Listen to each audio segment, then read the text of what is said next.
Hey everyone, it's Jason. Welcome to another unboxing for Marvel vs. System, the two-player card game.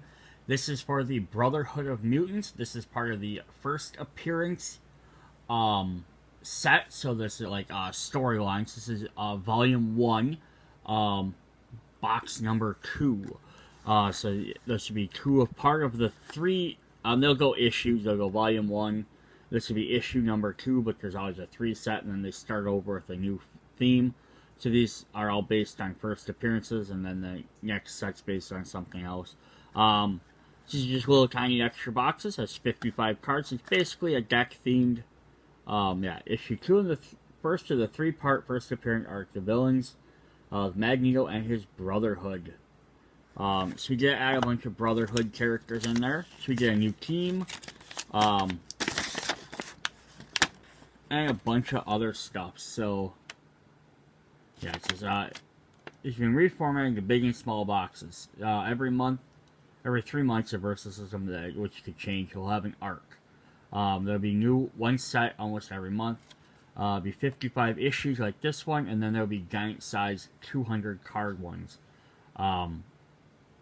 which are structured like past sets as the Defender or Shield. So like the first set will be that big one, and then you have 2 small sets that kind of like thematically tie into it, but maybe aren't necessarily the same thing. Some of them will be, some of them won't be. And then just all the other different stuff. So we're also getting brand new team in here of the Brotherhood with Magneto's helmet.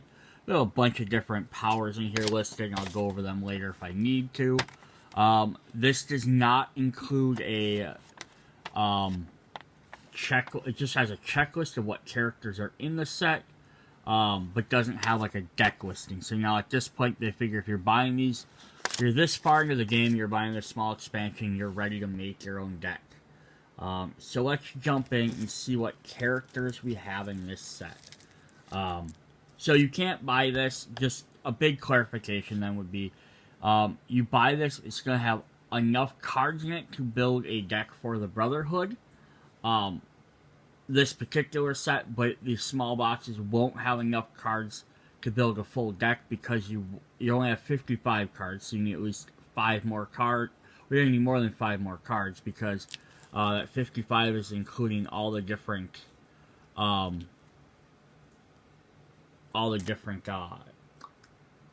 main characters. That's what, 1, 2, 3, 4, 5, 6, 7. So that's 7 plus 5. So you're gonna need 11 cards to finish off your deck. Because you also don't end up with any of the basic locations. But if you own one of the base sets, or if you bought the base one for this that came with that, then you'd have enough. Is basically what they did.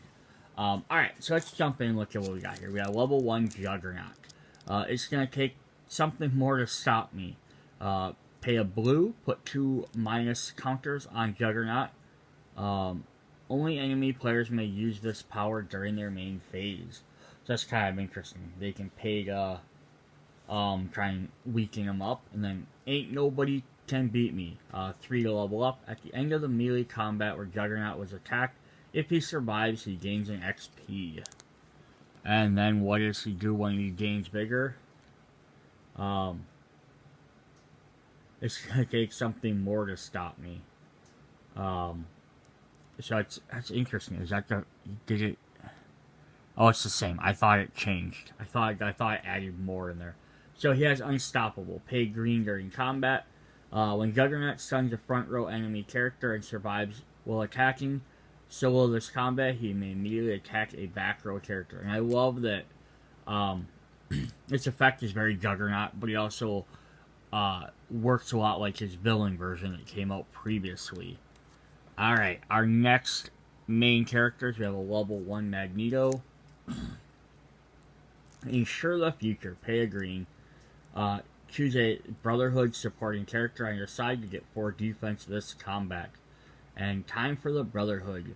At the start of your build phase, if you have a face-up supporting character on your side, Magneto gains an XP. So he only needs 2, so he's going to level up fairly quickly. Goes from a 1-5 to a 4-7. He still has not his protect the future, so you can pay a red. Any supporting X-Men character on your side gains 4. And then time for a change. At the start of your build phase, if you have a face-up X-Men supporting character, he gains an XP. So it's actually kind of interesting. So first of all, he starts off protecting Brotherhood characters, and he levels up for having them. And then he says, nope, I'm going to be an X-Man. And I'm going to protect the X-Men, and I can level up if I have X-Men. And then he's one of the few characters that are going to get a level 3, actually. So now he's an X-Men and a Brotherhood character, and it says the future is now. Brotherhood and X-Men supporting characters get 4 attack. And it says, for the good of all mankind. Each Brotherhood supporting character on your side in your hand or deck and KO pile is also an X-Men and vice versa. So he gets to level 3, he's like, no, we're merging everyone together, we're just mutants at this point. Not Brotherhood, not X-Men, we're just mutants. So that's a really cool, like, way to combine teams together. We're going to get a level 1 Sabretooth, who has Ferocious, of course. 1 melee combat. Sabretooth strikes before characters without Ferocious. And time heals all wounds. At the end of each turn, Sabretooth gains an XP. So you just have to wait 6 turns for him to level up. And then when he does, he keeps Ferociousness. He also gets Regeneration. At the start of your turn, heal a wound from Sabretooth. Yeah, it's fairly simple. Makes him a little bit easier to play. So those are our 3 new main characters. We're going to get 4 copies of most of these. If there's ever something different, I'll point it out. But we have supporting character Pyro. Fire Manipulation. Play a blue. Reveal cards from the top of your deck until you reveal a character with a cost less than or equal to the number of resources on your side. It loses its name, team affiliation, and game text. It is now named Fireman. It is a Brotherhood and creature. Put it onto your side and shuffle the other revealed cards into your deck. Well, that's pretty interesting. So basically, the farther you are in the game, the bigger the creature could potentially get. And you're just making, because he can generate fire creatures. That's kind of cool. So then we got like one of his buddies here. We got Avalanche. Who's going to have sustained seismic waves. Pay a red. His power has a different effect depending on how many times you've used it. The first time you KO an enemy location face down. Returning enemy location face down. 2 times KOing face down resource. 3 KOing enemy. 4 plus KO each enemy resource. Yeah, so that's crazy. Just the more and more you do it, the stronger it gets.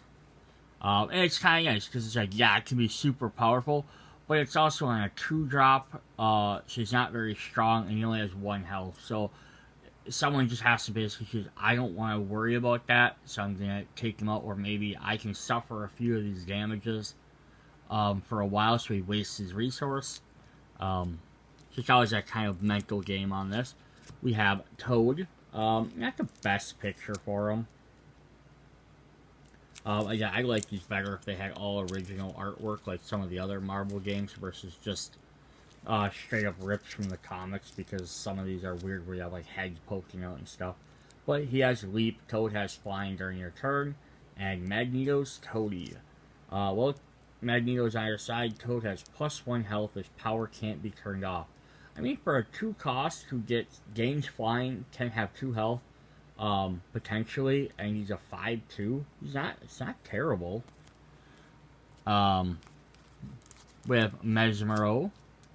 Hyper Hypnosis. The first enemy character that attacks each turn is Lumbering.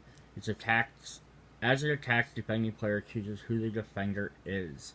Yeah, not as powerful as his ability could be. He should have almost somewhat more like mind control, like Professor X or Purple Man, but that's still a neat, different way to go about it versus always having the same effect. We have Unis, the Untouchable, who has a repulsion field. Main, pay a blue and a green. Units can't be struck until the start of your next turn. Which sounds like a lot to pay for that, but he has 10 attack for a 3 cost. I mean, he only has 1 defense and he has 1 health. So I mean, if you pay for it, he's probably going to take out any character early on in the game. Or whenever you drop him. You just pay those 2, he's going to take out someone, and he'll survive to be able to do it a second time. We have Dakin, Wolverine's son, which I don't ever honestly believe was part of the Brotherhood. But you gotta fit some of these characters in somewhere, so you gotta be a little bit loose with these terms. So yeah, it's tough. When Dakin gets stunned, you may recover him, he still gets wounded.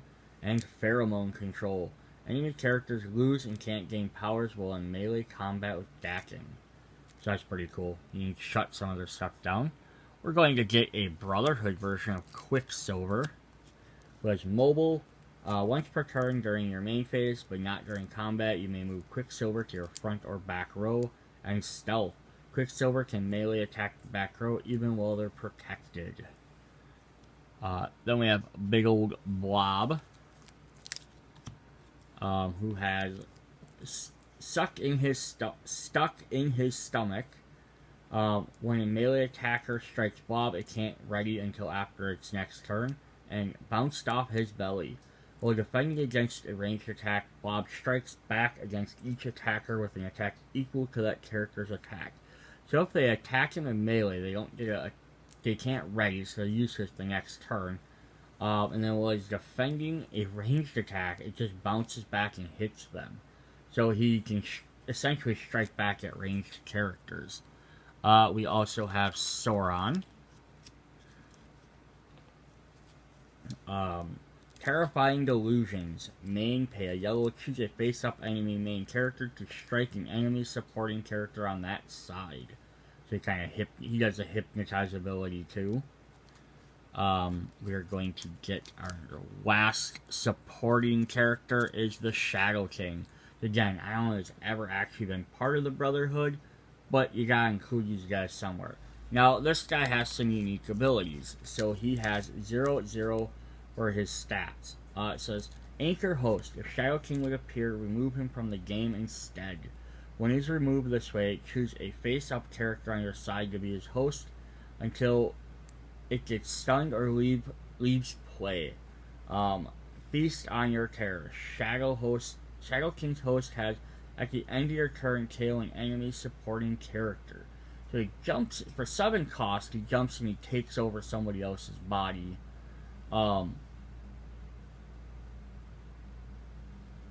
And then he, at the end of the turn, they get a KO a supporting character.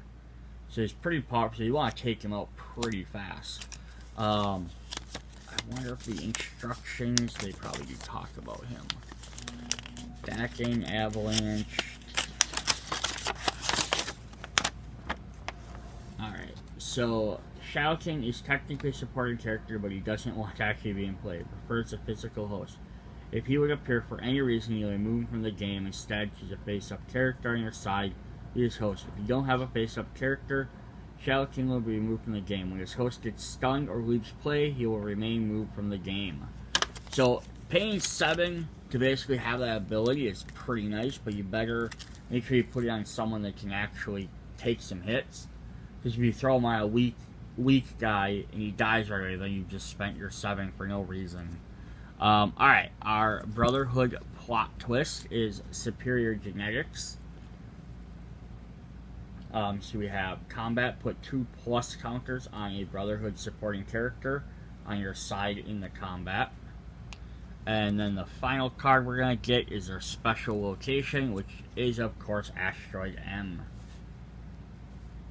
Alright, so yeah, that's pretty cool. We get one new team. We get some interaction with X-Men, with the Magneto card, plus some different new characters to play as, different versions of characters we've seen before, such as we've had Sabretooth in the villain set, Quicksilver's been around, Magneto, of course, so we can use them for powering up effects.